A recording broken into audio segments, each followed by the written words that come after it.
지금 전 세계는 일제히 숨을 죽이고 하나의 문서를 지켜보고 있습니다.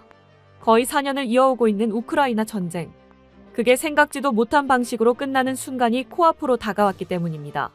러시아와 우크라이나 사이의 전쟁은 전 세계의 정치와 경제와 산업을 송두리째 뒤흔들더니 결국에는 미국의 개입으로 끝나려 하고 있습니다. 현재 종전협정문에 초안을 두고 미국, 러시아, 우크라이나 사이의 물밑 협상이 숨가쁘게 진행되고 있다는 외신 보도가 잇따르고 있습니다.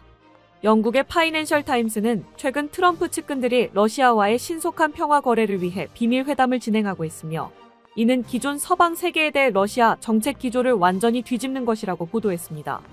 이 소식은 유럽과 우크라이나를 포함한 세계 각국에 엄청난 충격을 안겼습니다. 이들이 수년간 막대한 자원과 명분을 쏟아부으며 힘들게 유지시켜왔던데 러시아 봉쇄 전선이 한순간에 무너질 위기에 놓였기 때문인데요. 특히 미국의 월스트리트 저널은 트럼프 진영이 제시하는 협정 초안 내용이 러시아에게 너무나도 일방적으로 유리하게 작성되어 있어 사실상 전쟁으로 모든 것을 잃어버린 우크라이나에게 항복이나 다름없는 거래를 강요하고 있다는 냉혹한 분석을 내놓았습니다. 문제는 우크라이나가 더 이상 이 흐름을 거스를 만한 힘이 없다는 것으로 대다수의 전문가들이 이번 일을 계기로 러우 전쟁은 어떠한 형태로든 종전을 맞게 될 것이라고 관측하고 있습니다. 이렇게 또 하나의 전쟁이 세계사의 한 페이지로 남게 될 것으로 보이는 상황에서 전 세계가 주목하고 있는 것은 따로 있습니다. 어쩌면 제3차 세계대전으로 번질지도 몰랐던 이 사건에 대해 각국이 어떠한 처세술을 펼쳤으며 무엇을 남겼느냐 하는 역사의 평가입니다. 이 점수에 따라서 세계 각국은 더더욱 혼란스러워질 앞으로의 국제정세에서 새로운 입지를 부여받게 될 것이고 또 다른 질서를 만들어내게 될 테죠. 그리고 종전이라는 결말이 거의 확실시된 지금 여기서 가장 고득점을 거둔 뜻밖의 나라가 거론되고 있습니다. 바로 한국입니다. 자세한 내용을 함께 알아보겠습니다. 사실 일이 이렇게 된 것은 단 하나의 사건, 단 한 명의 사람 때문이라고 해도 과언이 아닐 겁니다. 쉽게 예상되시겠지만 바로 트럼프죠.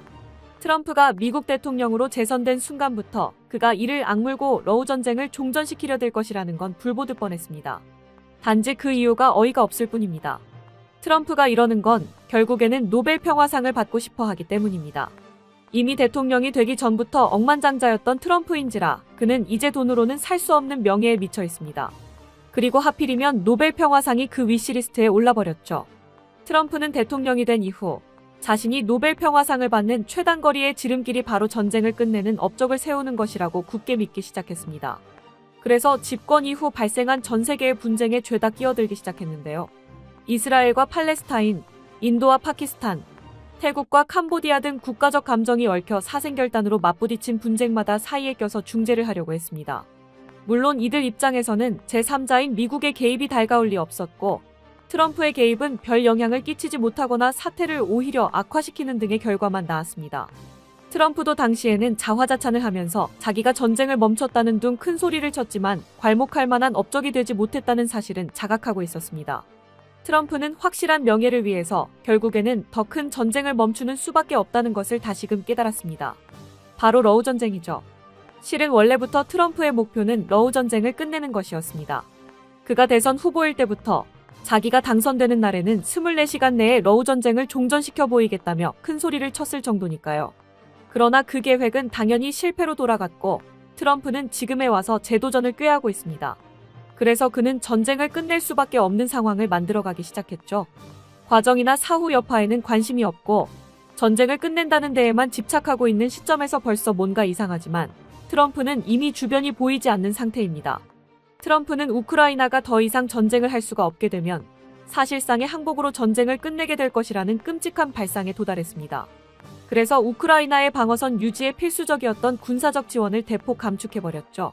미국의 빈자리를 채우기에 유럽의 대체 지원은 터무니없이 적었고 우크라이나의 전황은 자연스럽게 나빠져만 갔습니다.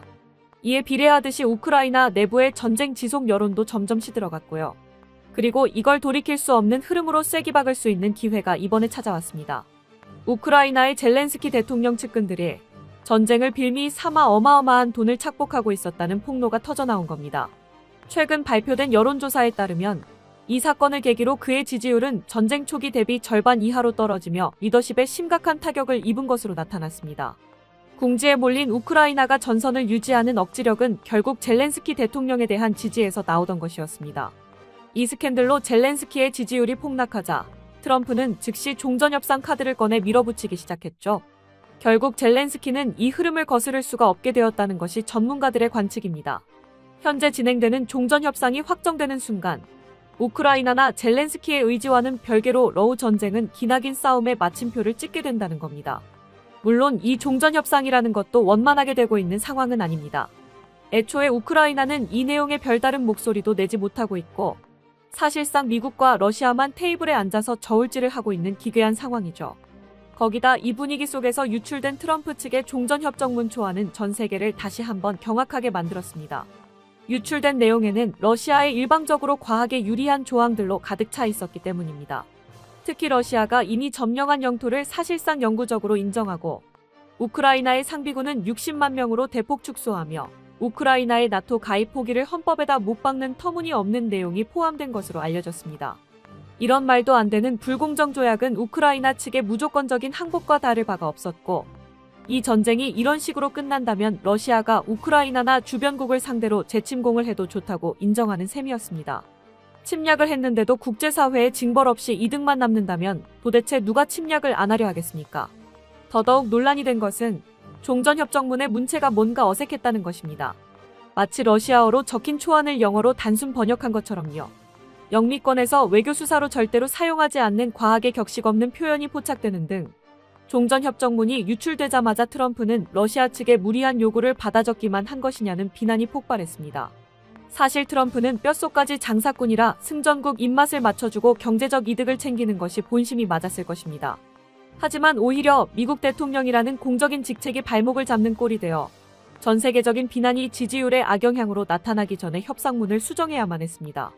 백악관은 황급하게 협정문이 최종본이 결코 아니며 실시간으로 수정되고 있는 내용이라고 해명했는데요. 내용을 상당 부분 수정해서 내놓은 새로운 협상문은 이번에는 러시아 측에서 받아들일 수 없다며 반발하고 나섰습니다. 러시아는 전쟁을 시작한 근본적인 이유인 안보 목표와 영토적 이익을 충분히 달성하지 못했다며 수정안을 받아들일 수 없다고 맞섰습니다. 그러면서 수정된 내용을 비공식적인 경로로 들었으며 러시아와의 협의 없이 미국이 일방적으로 수정한 내용이라고 지적했죠. 이런 공방전이 이어지고 있는 상황이라 상세한 최종 조항 확정까지는 조금 더 줄다리기가 이어질 것으로 예상되는데요. 이러는 와중에도 우크라이나는 간신히 숨만부터 견디고 있는 상황이라서 종전이라는 거대한 물줄기를 막아설 수는 없어 보입니다. 결국에는 이 협상이 끝남과 동시에 어떠한 형태가 되더라도 전쟁이 이어지지는 않을 것이라는 거죠. 그리고 길었던 전쟁이 마침내 막을 내리면 전 세계는 냉혹한 성적표를 받아들게 될 것입니다. 각국의 처세술과 전략적 선택이 여과 없이 평가받는 시간이 다가온 것입니다. 우러 전쟁은 단 두 나라 사이의 분쟁이라고는 볼 수 없을 정도로 전 세계적인 충격과 영향을 남겼습니다. 많은 사람들이 이 전쟁을 신호탄 삼아 세 번째 세계대전이 일어나지 않을까 노심초사했을 정도죠. 이 지구상의 대부분 국가들은 우러 전쟁의 영향력을 피해갈 수 없었습니다. 국가 단위로 정치적, 경제적, 산업적인 여파가 밀려왔고 각국은 나름의 방식대로 이에 대응했습니다. 그리고 그 처세가 얼마나 적절했느냐를 전쟁이 끝난 지금 시험대에 올려 점수를 매겨야 하는 겁니다. 그리고 이 성적표에서 의외로 1등상이 미국도, 유럽도, 러시아도 아닌 한국이라는 평가가 나오는 배경에 전 세계의 이목이 집중되고 있습니다. 한국의 전략적 접근이 결과적으로 가장 영리하고 성공적이었다는 분석입니다. 다른 나라들부터 하나하나 살펴볼까요? 먼저 사실상 가장 큰 피해를 입은 나라는 누가 뭐래도 우크라이나입니다. 국가 기반 시설의 절반 이상이 파괴되었고 수많은 인명피해를 입었으며 종전협정을 통해 영토 일부를 러시아에게 넘겨줘야 하는 치욕적인 결과를 피할 수 없게 되었습니다. 누구도 예상하지 못한 선전을 펼쳤지만 결국에는 패전한 것과 다름이 없어졌습니다. 반면 러시아 역시 승전국이라기엔 그 위신이 심각하게 추락했습니다. 전 세계가 예상했던 것과는 달리 러시아의 군사력이 생각보다 약하다는 치명적인 약점이 전 세계에 적나라하게 드러났습니다. 이들 또한 막대한 인적, 물적 손실을 감수해야 했고 서방의 제재 속에서 경제적 고립을 면치 못했습니다. 가장 심각한 성적표를 받아든 것은 바로 미국입니다. 우크라이나가 이 지경이 되도록 내버려둔 것부터가 패착이었습니다. 우크라이나가 과거 핵을 포기하는 대신 유사시 미국의 수호를 받기로 했던 약속은 계산기 몇 번 두드리자 없는 일이 되어버렸습니다.